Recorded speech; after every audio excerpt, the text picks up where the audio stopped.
Hi, this is an unexpected launch, a show about stories and the people behind them. I'm speaking with people who've gracefully navigated an unexpected circumstance. These are stories of resilience, connection, and community. Stories of lives being rewritten, reimagined, and rebuilt. I'm Kirsten, and today's story is about Debra, who survived a catastrophic biking accident. 1.5 years ago, while living abroad, Debra was in a biking accident struck by a car. She was airlifted with extensive injuries: a shattered knee and hip, torn knee and thumb ligaments, broken femur, back, clavicle, and nose, broken ribs, a fractured face, and a traumatic head injury. Debra's spinal cord was severed. Debra's spinal cord was severely damaged and left her paralyzed from above her waist down. She's endured 4 surgeries and countless hours of intensive rehabilitation. Debra spent 7.5 months in rehabilitation in Switzerland. She then transitioned to a hotel for 1 month and then finally made it back home to the United States about a year ago. Debra started blogging about her experience early on, and everybody around her was so inspired by her strength and her resilience. And I know her story is going to spark hope in the hearts of many. Debra, welcome to an unexpected launch. Hi, Kirsten. Thank you. So, Debra, I want to just dive right into where this chapter of your particular story starts, and that's your accident. You woke up in an ICU in Switzerland with no memories of being hit. And as the doctors and your family are surrounding you and begin recounting your accident, what were your first thoughts? Sure. So it's a little bit interesting as far as my first thoughts because because of all my injuries, I was definitely had a lot of medication. So things were kind of foggy. So my memory of this is just a fog of people talking at me. There were, several people in the room. They were talking, saying different things, asking me, if I recognized who they were. And also what was a little bit interesting, I had woken up previously to that, I just have no memory. So it wasn't until I was started to talk, it was kind of, again, it's still kind of a blur, but it didn't even hit people that I hadn't remembered anything until probably like a couple minutes after I'd been awake. But it was really hard for it to sink in. It was really, I guess, dazed and confused was probably the best way to describe it. I'm sure it was incredibly surreal. And then at some point, fairly early on, you hear the news that you are paralyzed from the waist down. So what are your first thoughts when you hear that news? So I was told pretty early on, probably the same conversation when I was waking up or I was awake. At some point during that time, they had also started telling me about all of my injuries.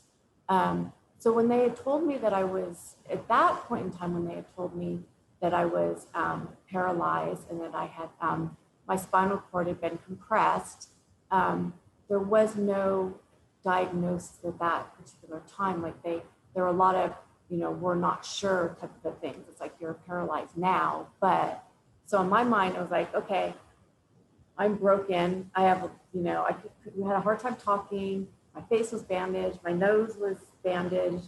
And so it's more just kind of wrapped into like my overall injury. And so I kind of didn't, I don't know, for the longest time, I didn't believe that, what they were telling me. Well, I'm sure as you're there and things start to sink in, your thinking evolves. And at one point you blogged that you were being moved from the ICU to something called the house. And this really signaled a transition from the healing part of your journey into a recovery phase. And I know that you talked about this being so important to you. Why was that transition so important at that time? So the way that the hospital, the rehabilitation center that I was in was structured, so it was a spinal cord institution. So the way it was set up was that you're in ICU, then you're in acute care, and then you're in rehabilitation.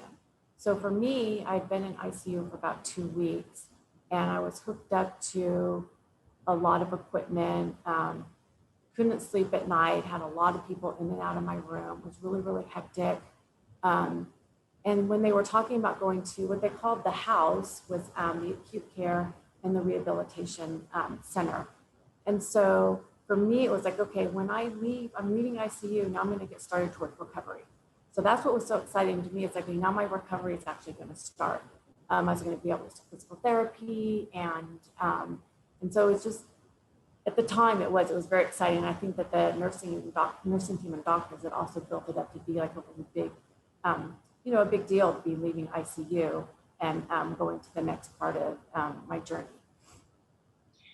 Well, and I think that as I was reading off the list of your injuries, to go from your body being that damaged where everybody's taking care of you and in the ICU, you don't have much control, but moving into this next phase, you had a part in your recovery. And I'm sure that it was nice to think, okay, now I have a little bit of control over, the next phase and moving towards that recovery. Yeah, and that's what I thought. In reality, I mean, it took some time to get to that. I mean, it was a very long journey from having a lot of people taking care of you and doing a lot of different things for you, to be able to do things on my own. But it was definitely, I mean, it was the first step in getting there, rather than just, they're trying to, keep you alive, make sure you don't have any, you don't have any infections, and all the different things that go on in ICU. I was hooked up to a lot of different, medications, whether it was antibiotics or pain medication, whatever. So I guess it was, I looked at it as a start, but yeah, it took quite some time before I could do things on my own. Well, we all have to start somewhere, and it's with Yeah, that first little step. And one of the things that really struck me is you were in Switzerland. So you were there for a work assignment, for an extended work assignment. Many of your caregivers didn't speak a lot of English, and your husband was typically visiting only during the weekends. You did have some family and friends come, but largely speaking, for 7.5 months, you were navigating this recovery on your own. And so I'm curious, how did you navigate that isolation that you felt during that particular time? Yeah, so I would say it was very isolating, and I did have times where I was just, I think I was more lonely than I'd even realized I was at the time. I would eat all of my meals, I would eat in my room. I would leave my room to go to physical therapy, and then I would just come back to my room with very little English interaction. And it was compounded because after I left ICU, I'd actually had 2 more surgeries. So I'd had a surgery on my collarbone, like shortly after I left ICU, to fix the broken collarbone. And then as I was just about to be kind of cleared for that, so I could start physical therapy, then I realized that I didn't know, my thumb was kind of hurting, and it turned out I had torn ligaments in my thumb. So I had to go through another surgery, and this was about 6 weeks in, to repair my thumb. So while all this is going on, I'm not in physical therapy. I'm spending a lot of time in bed, trying to recover. I'd also have gotten something that's called pressure sores. I mean, some people call them bed sores, but they're really pressure sores. What happens is when, if you're sitting, and some of your nerves and blood vessels get compressed because you can't feel anything, you don't know that they're compressed. And so sores develop, and the only way to take care of them is just you stay off of them. So in bed, on my side, not able to get out of bed. So it was a very lonely experience. Finally, when I was up and about and I was able to get out of bed, I was able to start going to physical therapy. I learned, it was through one of the psychologists that I was seeing, that they actually had an area that all the people on kind of like my side of the hospital would go and eat their meals. And so I guess no one had sent me there because, number one, I didn't speak English. Number two, I was still in bed. But as soon as I was ready, I started to take my meals up there. And I was able to make friends with some really wonderful people that spoke English. And that was life-changing. It was absolutely life-changing. And then from there, as long as they left earlier than I did, but we just developed a really nice friendship, and I was able to meet some other people. I was able to meet people that spoke English and be a little bit more social, and so it made it a lot easier. But yeah, those first few months were miserable, to say the least. Yeah. Well, and I'm sure that it was nice to have that connection and not feel so alone and be able to share at any level.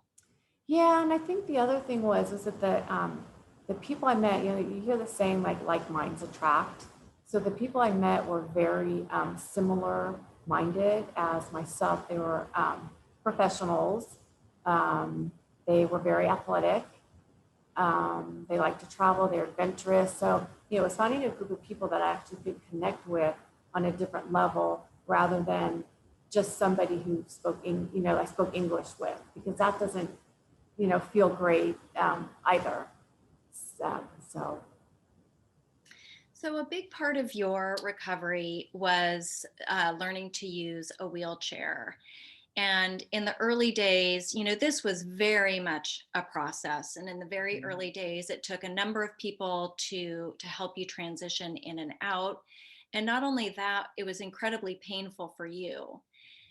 And so as we think about just what were the most challenging parts of learning to get in and out of the wheelchair, not only just physically, but mentally?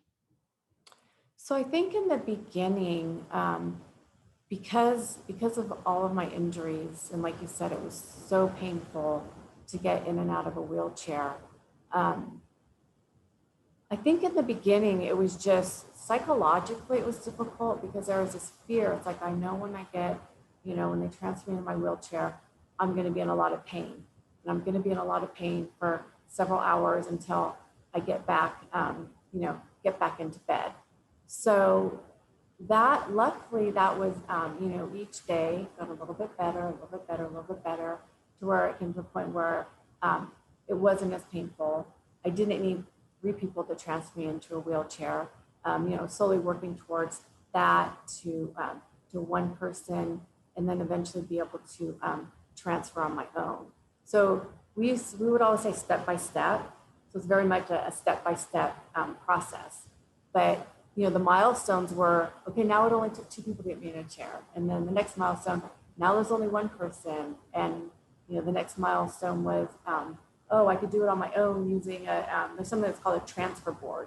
And it's just basically an elongated board. You can think of it as like not a surfboard because it's a lot smaller, but that you would use that so you don't fall when you're going from the chair to the bed.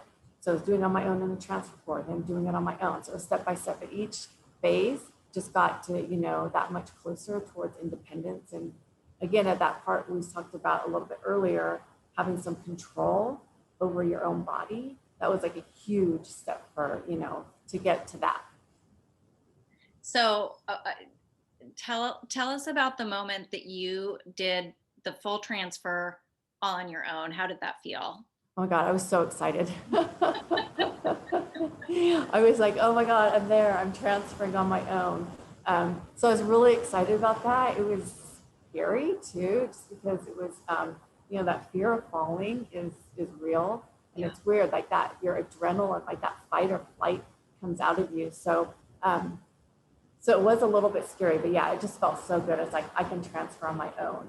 I don't need the help of the nurses to help me transfer, at least to my bed. And then it got to, transferring to other surfaces and stuff like that. But yeah, it was a really, really good feeling.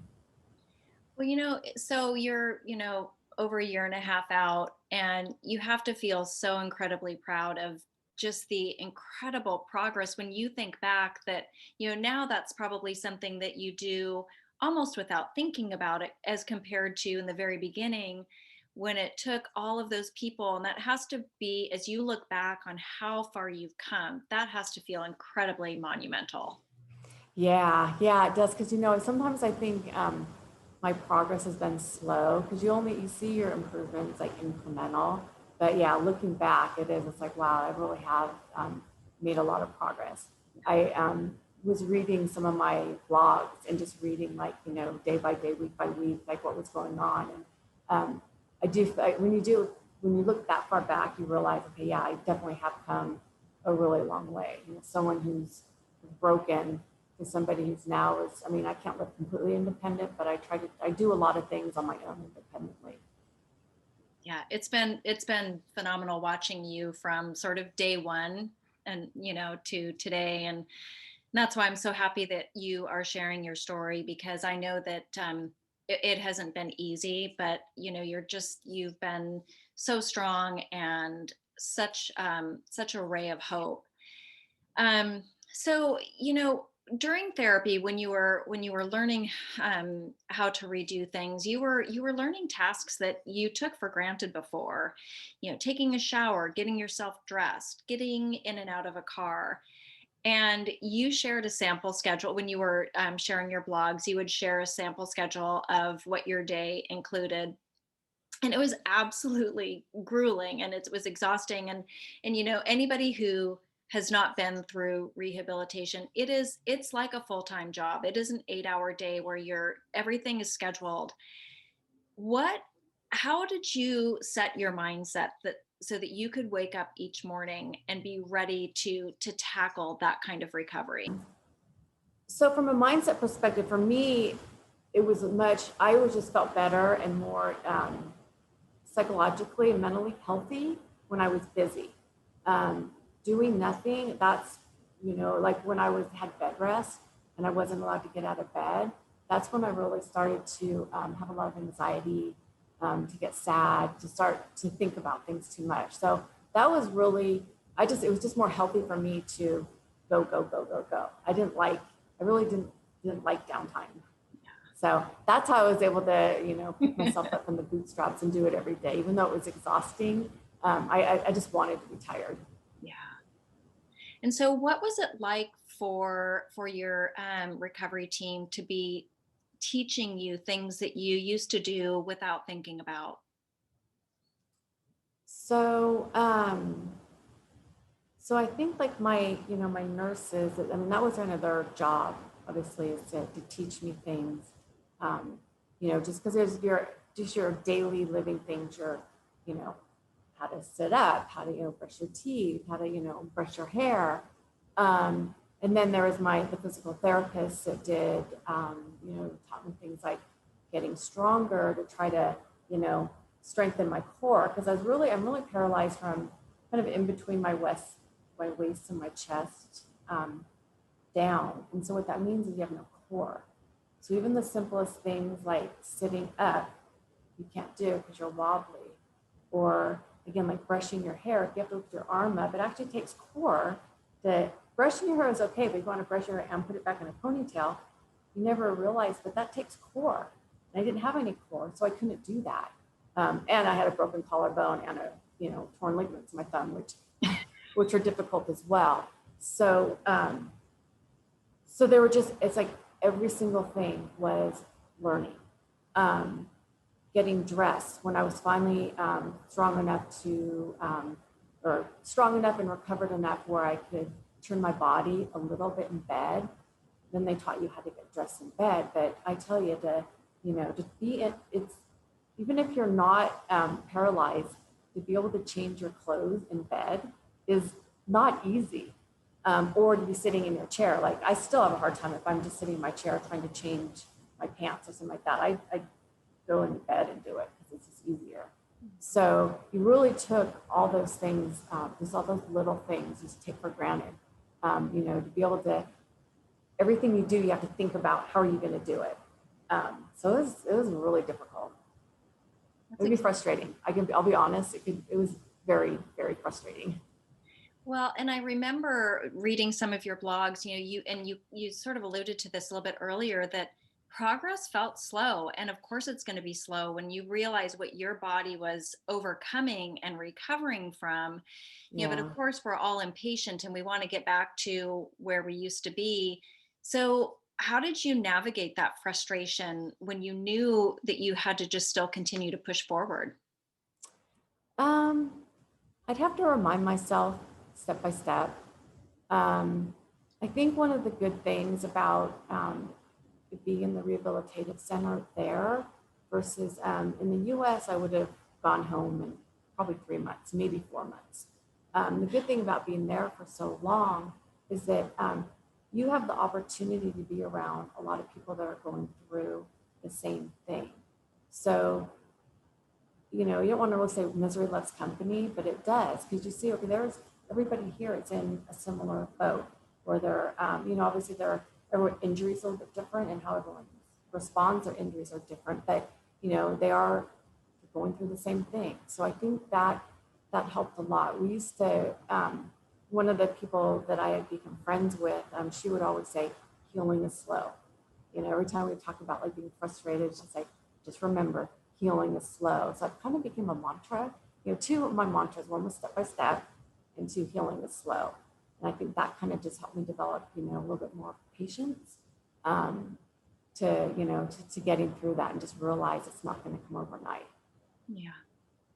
Well, I think those are two key pieces of advice, because when you're in the moment of whatever you're trying to heal from, there is this sense of urgency and not wanting to sort of be stuck in where you are and not feeling, whether it's physically or mentally, at your best.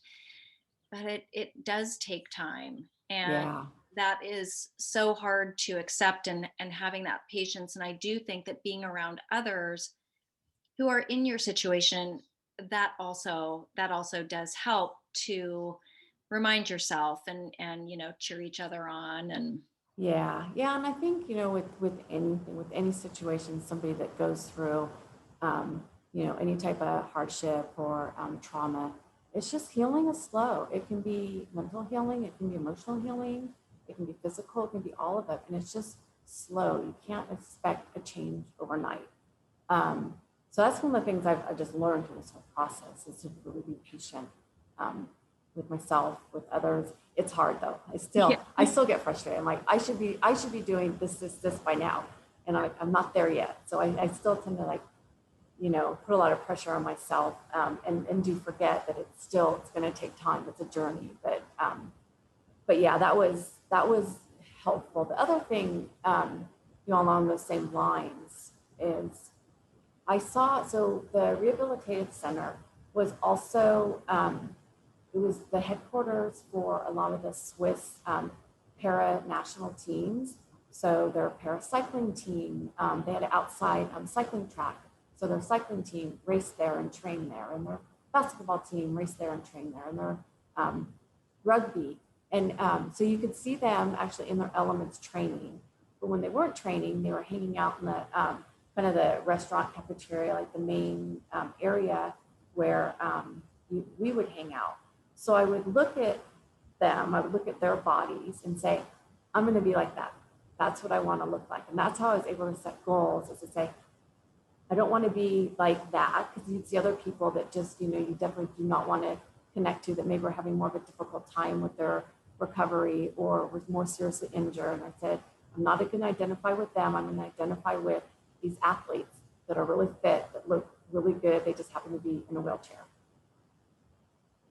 Well, and that's again why I love you sharing your story, because I know that somebody's going to look at where you're at today. And even though you don't feel that you are where you want to be yet, which I always love the word yet, Yeah. but you have come so far. And I see you on Facebook and the workouts that you're doing and the strength that you have, and it is phenomenal. And I think that it's incredible, and so appreciate you sharing with all of us just how you kind of managed. And so with that, as I mentioned, you were blogging, and what stood out to everybody was that determination and that strength. And you were focused on living in the moment. You were focused on being rehabilitated, growing stronger physically and mentally, and you were preparing yourself to re-enter the world. And how did I think that perspective and how we look at a situation is so key. So how did you maintain this perspective and guide you through your recovery? Um, that's a good question. I don't know. I've always been the type of person that I try to see the positive. And so, and believe me, I was not always this positive person. I did go through, as I said earlier, some really difficult times, but I would just have to remind myself. I mean, I would have to, I would allow myself to be sad. I'd throw myself a pity party. I had cards in my, all the cards that anyone had sent me, I had them like lined up. So I was in bed, I could see them. They were on the wall, they were on like a table. So I was surrounded by cards. So I would, if I was getting really sad or frustrated, let myself be mad for a little while, let myself be sad, take strength in knowing that I had a lot of people that cared about me. And the cards that were right in front of me were a constant reminder of that. And I just had to, every day you kind of have to say, okay, I'm lucky I'm alive. I'm lucky to be here. I'm lucky. I would consider myself lucky. I had, my hands worked. I didn't suffer brain damage. At least I don't think I did. Jury's out on that one. But, I'm able to use my hands. I'm able to use my brain. I can talk. For a lot of people, weren't so lucky. So I was also, remind myself that, even though it really, sucked, I was lucky. I'm alive and I'm, can still function pretty well. So we talked a little bit about going from the ICU to the house, and then you were starting your transition to live in the outside world. So the first thing that you did, the first step, was to spend a weekend in a hotel. So tell us about the experience of leaving this cocoon where you've had people taking care of you, there's your backup should something happen. What was it like to leave that support and encouragement of your rehab team? So the very first time that I stayed at a hotel, there was actually a hotel that was just adjacent to the rehabilitation center. So I knew I was in walking distance or a phone call if something went really bad. So it wasn't too difficult. I mean, so there it was just more of learning how difficult everything really was outside of the controlled environment. But even then, the environment was still pretty cool. The beds were low, the doors opened automatically for you. The floors were all, same level. So it was kind of an easy first round. But the first weekend where I actually went away and I went back to the town that we were living in and stayed in a hotel there, that was scary. It was really difficult because that was the first time where I was really out in the real world. And what was good about rehabilitation, but it also didn't prepare yourself a lot for when you're out in we call it outside the bubble, out in the real world, was when you're in the rehabilitation center, the beds can go up and down depending on if you're going in the bed or out of bed. So you get an exact same height. The floors are all smooth. All the doors open automatically. There was no threshold that you had to go, over. Everything was just easy. I mean, it wasn't easy because you're rehabilitating, but as far as like managing the outside world or what will be the next outside world, it wasn't quite there. So the first time you go to, a hotel, it's like, oh my gosh, I'm getting out of a car and the surface isn't level. It's like, oh my gosh, my chair is going to roll. You got to make sure you hold my chair so I don't fall out or, fall, trying to get into it.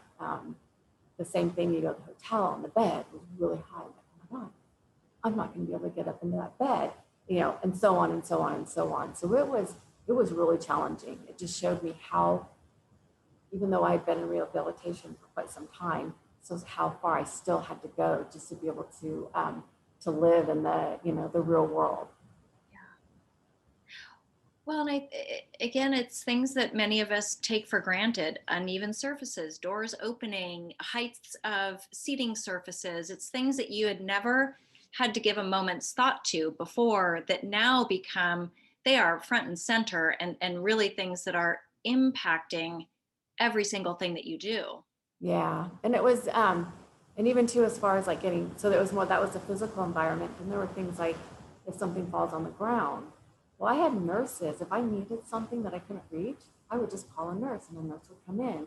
If, if I was sleeping, because sometimes what happens with the spinal cord injury is you get a lot of muscle spasms, especially when you're lying down in bed.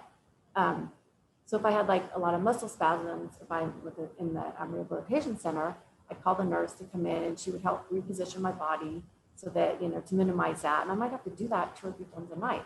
Well, I'm all alone. There's no button to push for that nurse to come in. So, so it's like the physical environment as well as just like that overall support and having somebody just right there to help you. So, as a matter of fact, I did have one incident that my husband did not stay with me because the room was really small. It was just easier if he, the hotel that I was, so I was staying in a hotel. I couldn't get to my house because, we were staying in an apartment because it was up a flight of stairs. So I was staying in a hotel. He was at our house, which is about, 5-minute drive from the hotel. I was going from my chair to my bed. Chair moved, I fell on the ground, all by myself on the ground. So luckily, my husband was close, but the same thing, I had to call him, I had to wait for him. Right. We had to very awkwardly pick me up, get me into bed where, when you're in the rehabilitation center, there would have been a nurse there in, 5 seconds to get you up off the floor and back into bed. So it's just really, really eye-opening on how, just what it was going to be like living, out in the real world without that support. Yeah. Well, I think that what you've done is absolutely incredible. And, I'm sure what it does is exposes a lot of your vulnerabilities and those areas where you are still somewhat dependent upon somebody else for your safety or for continuing to do certain things. Yeah. Yeah. Yeah. And that's, even now, like I said, I can live mostly independent, but there are things where I think I'm always just going to have to, something I have to think about. Especially from a safety perspective, I'll always have to have a backup plan. So, if my husband, is out, doing something and I'm at home, or if I'm just at home not doing anything, I'm not really worried. But say I want to, go into bed or, take a shower or go, to the bathroom, those what if scenarios, what if something just went wrong and I had a transfer failure or something else, it's like, what's my backup plan? What do I, am I going to call him? Who else am I going to call? Do I have my phone with me? Or, thank goodness for Apple Watches. Always make sure I have something I can communicate with. Things are charged. Before you never have to think about that. You just go, you just do. So yeah, that's been a difficult one for me also. Just number one, that I have to do it. And number two, sometimes remembering to do it. Sometimes I just forget and I just go do something like, oh shoot, what if something happens? I'm going to be try to call Siri from across the room. Exactly. Oh, well, one of the things that you touched on earlier is that you're very athletic. You've been an avid athlete. You've participated in triathlons and marathons, and cycling is a huge part of your life. And you've also been very active and a vocal supporter of Padres Pedal the Cause, which raises thousands of dollars for cancer research. And the year of your accident was the first year that you couldn't ride. So first of all, could you just share a little bit about Pedal the Cause and why it's so important to you? Yeah, sure. So Pedal the Cause, it's an organization that raises money to fund cancer research. And it's unique in the fact that every dollar that's raised goes directly to fund research. So there's not just a cut that goes to overhead and a cut that goes to whatever the charities raising money for. But every dollar raised goes directly to research, and then it's research within the San Diego. So San Diego has several institutions that do, whether it's clinical research, whether it's transitional research or whatever. They maybe have their different levels of expertise or what phase of research, but there's a lot of research institutions and they don't talk to each other often. And usually when they get funded, they get a project funded. And so what Pedal the Cause does, the second thing that's unique is that they fund collaborative research. So at least two institutions have to be working together on a project. So it helps the scientists actually work together and the idea is it's going to just accelerate the cure or whatever it is that they're that particular research project is focused on. It should accelerate it. So anyway, so that's what the organization is, and the way they raise money is through they host a bike ride once a year, and it can be a very challenging bike ride. So they want to get a lot of participants. It can be very easy, say 25-mile bike ride, or it can be like their longest ride was a 2-day event. So you would do one day, you might ride 75 miles and then 75 miles back the other day. So for me, it was important. I got involved because the company I worked for was a corporate sponsor. And I had always felt like there was something that I wanted to do. I wanted to find something that I could invest my time in, that I could give back, that had a meaning to it. I wanted it to be something I could be passionate about. And my father had died at a pretty young age of lung cancer. So I kind of split. So when they came to our company, kind of did their pitch and talked about the event and all that, I didn't even own a bike at the time. I'm like, okay, I want to do something physically challenging. I'm going to do this 2-day ride. And what a great way for me to spend my time to try to raise money, since my dad was impacted at such an early age with cancer. So that's kind of how I got started. Each year, I got a little bit more involved, and I became the team captain of our corporate team. And then I was also actually on the board of directors for the organization as well. So yeah, that was my thing. That was my baby. And it was very difficult not being able to ride it, not able to be a part of it, because it wasn't just a bike ride. It was really it was an event. And they raise, every year they raise a little bit more money. So I think last year, I'm going to get the number wrong, but I believe it was like over $7 million that they raised last year. Wow. Yeah. That's absolutely phenomenal. And you didn't ride in the event. However, you were represented at that particular ride. Can you share a little bit about what that was like? Yeah, so it's pretty cool. I'm probably gonna I know I get teary-eyed right now, but sorry about that. Kind of hits the court, but it's pretty cool. So my company, they rode on my behalf, and the training rides so leading up to the event, they'd have a lot of group training rides. So they had one or two rides that were actually like on my behalf. So they just made a big deal about it over social media and all that. Like, this is a ride to raise money for Debra. And then I also belonged to a cycling club, and they decided to form a team since I couldn't ride and raise money. And they called my cycling team was Swamis. And so it was Swamis for Debra. So they were also riding on behalf of me to help raise money and kind of fill the gap for the money that I wasn't able to raise. And then probably the coolest thing was my company team and the other team I belonged to got together and created socks. So they were cycling socks, and on the back it said Debra Strong, hashtag Debra Strong. So it was really cool. So during the event, there was, oh my gosh, because they also sold the socks to the vendors. There were probably over 100 people had Debra Strong socks on. So, and then it would generate conversation, like during the ride, people would say, what's up with these Debra Strong, these Debra Strong socks? What does that mean? And then they could talk about, who I was and my journey and all that. So it was really cool. It's very impactful. And in seeing it on social media and just how many people rallied around me, it was really heartwarming.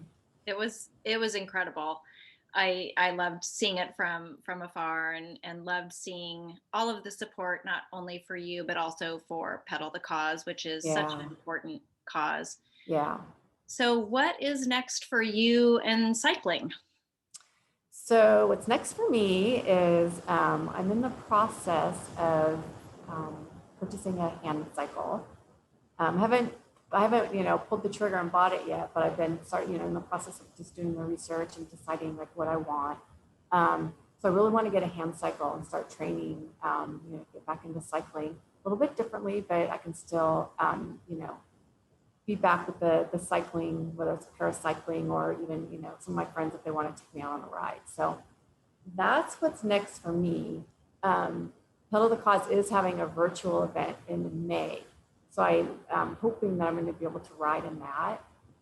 It's all predicated on if I actually can have a bike by then. But for me, it would be great if I could participate in that event this May. So, but that's the big athletic thing for me coming up. Well, I have no doubt that if you make up your mind, you will be at that May event. And what I'll do is in the show notes, I will put a link to Pedal the Cause so that people Great. can check that out and Yeah, that'd be support great. as well. Yeah. So you returned home to the United States about 8 months after your accident, and you've made incredible progress. And I hope that you know how much you have done. And I know that you had to sell your home. You had the home that you lived in previously. You had a 2-story home, so that wasn't going to work. You found a new home that you're remodeling to make it work for you. You went back to work, and you recently just gotten your driver's license and a new car. Yes. So what has it been like to transition to home? Certainly when you took that position in Switzerland and you were thinking about coming home, it looked very different. And so what has it been like to return to home in a way that's been so different than what you probably imagined? Oh my gosh. So have to try not to think about what it could have been. Again, kind of just focus on the now, because it's like I'm re-entering into a life that I was away from for actually for almost 2 years, but in a much different way. So it was difficult. It was difficult, not being able to drive, and being in the U.S., not having a good public, not in a big city, not a good public transportation system. So, very dependent on others. My husband was my taxi. I mean, not only was me, take the role of a caregiver, but also my taxi. Dependent on somebody else to get groceries until I found Instacart. So just that sense of depending on others when I've normally been a very independent person, I think it was difficult. Learning, anytime you have to transfer from your wheelchair to some other surface, it's going to be a little bit different. And so I got pretty good at when I was in the hospital, in the hotel after I left the hospital, I got pretty good in that little microenvironment. And now kind of relearning that all over again. My bed, which is high.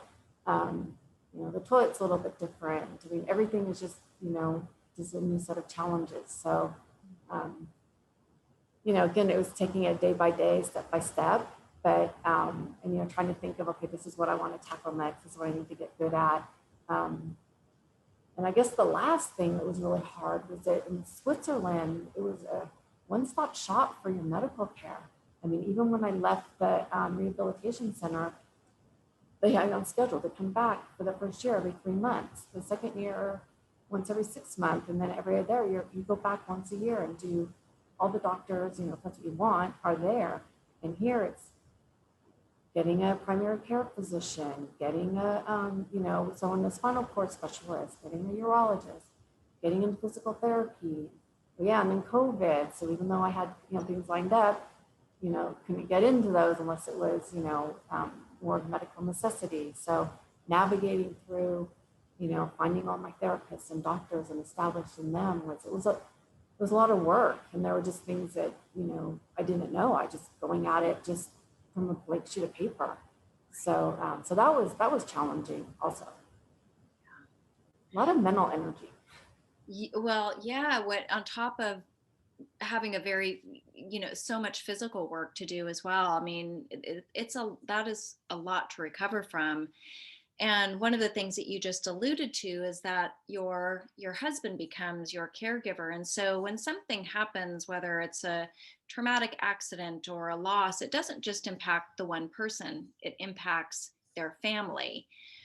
And what would you say to a caregiver who is maybe going to be in the same situation as your husband, what kinds of things might they be able to expect along their journey, and how can they best support their spouse if possible?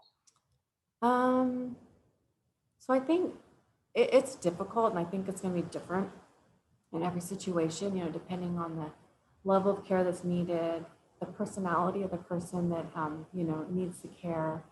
Um, so I think it's important for them to be, for me or for the family members to, try to be there, you know, emotionally as well as physically, because you really do need both. Um, to know if they need help, that they don't have to go at it alone. I mean, if it becomes too overwhelming or too much work, there are other resources. I mean, you can, and this is something that I didn't necessarily know, but you can hire people for help if it's needed. Um, and then I think the other thing that's really important is for the caregiver themselves is self-care. Um, you know, make sure they take care of themselves too, and not necessarily always put yourself over, the one you're caring for, but taking care of yourself is just as much of a priority as taking care of, your loved one. And you're going to be much happier taking care of that person if you're taking care of yourself too. Because it's difficult on them. I mean, their lives are changed completely as well. So yeah, it's an interesting path to navigate through. Um, and I just think it also is just reach out. There are resources, and even if there's people, support groups, or if you need to talk to someone, even like Facebook groups and stuff like that, is find resources of people or you can talk to. Just like if if someone's going through themselves, I mean, you need people to talk to as well. Absolutely. So along the way, where have you found inspiration? Um, where have I found inspiration? So I talked earlier about being when I was in rehabilitation, it was very beneficial for me to be in an environment where there were a lot of athletes there, because that was very inspiring. Being an athlete myself. I mean, that's how I got hurt, was riding my bike, just to see people what they could do still being in a wheelchair, and they could still do things even though different. That was hugely inspirational to me. I still think I kind of look up to that. So, I look forward to getting back into cycling and joining the athletic community, kind of the para athletic community in San Diego, probably for a similar reason. Um, and then, I just like, for me, inspiration, it doesn't even necessarily have to be people like in my situation. I think it helps me to see what is possible for me to achieve. So that's inspirational. But, and I guess this is kind of human nature, but I like to be around positive people. So I always look for anyone that's doing something that's positive or having a positive impact on others. I find that inspirational. And, we all know too, this last year has not been an easy year, between elections, Black Lives Matter, pandemic, host of other things. It has not been an easy year for anybody. So we probably kind of feel that same way, as like just feeling that where are some positive things or positive people are doing good things that we could latch on to. Because there's a lot out there that is good and is inspiring. And some days you just have to look a little harder than others, but it is there. Yeah, definitely. Yeah. So this has definitely been a journey, and it still continues. What would you say the unexpected gifts have been of your journey? So some of the unexpected gifts is, one thing, and I think it's a big gift, is I got to slow. It's a good and a bad, but I'll see the good in it. I got to slow down a lot, and really focus on myself a lot. Kirsten, you're a lot like I am, and you're just a go, go, go type of a person, very ambitious, very hardworking. And, I never in the past gave myself a lot of space to just relax and to do nothing or to think or, and just, slow down. And then what happens when you do that is you just find, you learn a lot about yourself. I feel like I've learned, sometimes I'm patient. It's weird. I'm not a patient person. Like I can get upset in the moment, but I'm like looking longer term. I can, tend to be a little bit more patient with that, or, allow time for things to happen. And then just, I always remember wanting to slow down. I was like, God, I can't work. Shouldn't work so hard. Or this is, something happened to somebody. You think, okay, that needs to be a reminder that here are the things that are more important.